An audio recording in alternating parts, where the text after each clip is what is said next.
Hey guys, welcome to creatingtracks.com. This is part 2 of this series where we're going to pick a bass guitar. Last time we picked this drum kit and today we're going to work on bass. So let's select this new group over here and then pick any pad that you want. So I'm going to select this pad. Then let's go into Browse and make sure you're in your Sound tab over here on the left side. So go to Sounds and in the right screen on the far left knob, we'll change it from All Types to Instruments. So right here, Instrument, and in the second, we'll go to Bass. And then you can see we have a bunch of subcategories for bass as well, so you can check whichever one's out, but I'll go to All Types and start browsing from the top. So let's check out some of the basses. So I'll hit Load and check it out.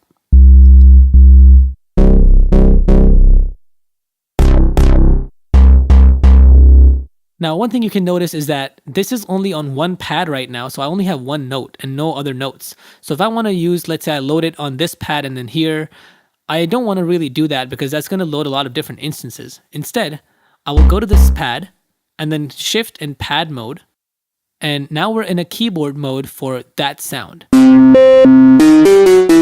So it sounds a little high pitch right now. So for that, let's go to pad mode and then you can see we're in C3 over here. And if you don't see that on your machine, that's okay. You can hit this octave minus button.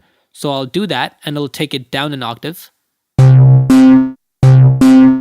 And you can go down another octave and see how that sounds. And then minus one more. I think that's a little too low. So we'll bring this up. So if you're using the pad mode for any instrument or sound, you can always use that octave button to change your octaves or your tuning. So let's pick another bass.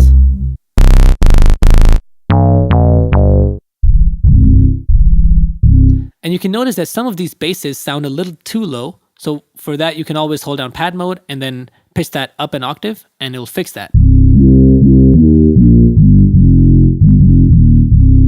So my favorite bass preset is a clean bass, which is called classic bass. So you can go ahead and scroll down till you see classic bass and then load that up. And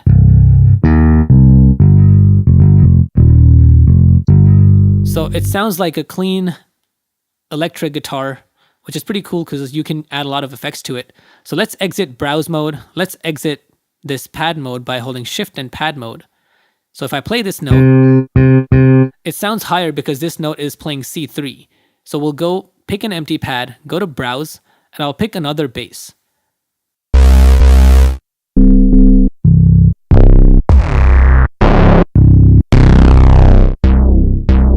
So if you like this kind of a bass, you can hold down pad mode, pitch it up an octave. Actually, you have to be in pad mode first. So shift and pad mode to enter pad mode.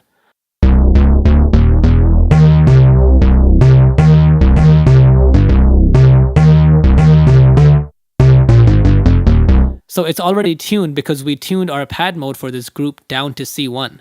So let's go ahead, exit pad mode again. And you can see that by selecting this sound, going to pad mode.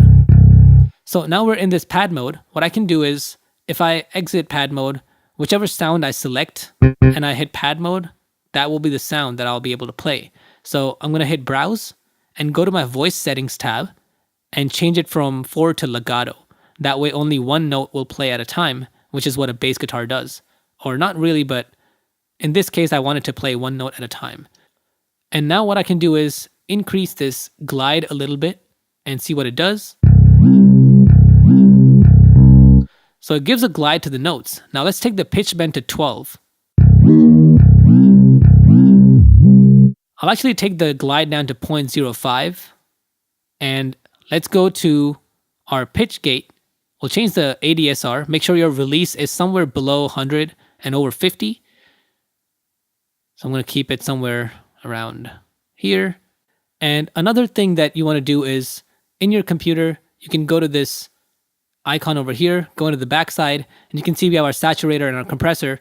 I'm going to go to the saturator, and then on my machine, I can hold down Shift and remove on the top right, and then it'll remove that plugin.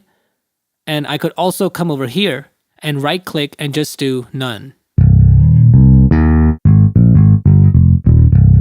And I'm going to go to the plus sign over here, pick an internal EQ, and bring down the high gain and the high mid gain all the way.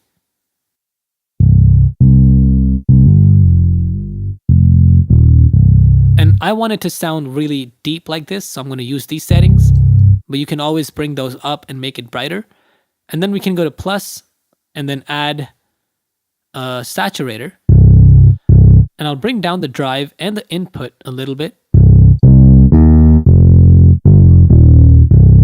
So there you go, and you can always go to your second bass and then add another EQ and compression and whatever settings you want. And if you enjoyed this tutorial, please make sure to give it a thumbs up, share it, and subscribe to our channel for a lot more. And we'll see you next time. Peace.